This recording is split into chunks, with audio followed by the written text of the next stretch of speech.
वो तो आपने सुना होगा इकबाल का शेर, मीरे अरब को आई ठंडी हवा जहां से, मेरा वतन वही है, मेरा वतन वही है।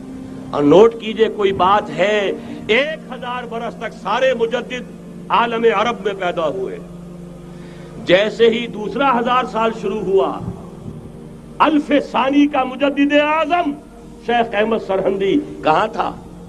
सनम खाना हिंद में। और उसी सदी में, 14वीं सदी हिजरी में, इकबाल जैसा मुफक्किर, उसी 14वीं सदी हिजरी में मौदूदी जैसा मुसन्निफ, उसी 14वीं सदी हिजरी में मौलाना इलियास जैसा मुबल्लिग रहमहुमुल्लाह, असीम शख्सियतें आज पूरे आलम इस्लाम में आपको तबलीगी दोस्त मिलेंगे। ये कहां से शुरू हुई तहरीक? दिल्ली की एक छोटी सी मस्जिद से। वो मस्जिद बंगले वाली अब तो बड़ी आलिशान हो गई है, जब वहां शुरू हुआ था काम बड़ी छोटी सी मस्जिद। ये सारे काम यहां क्यों हुए?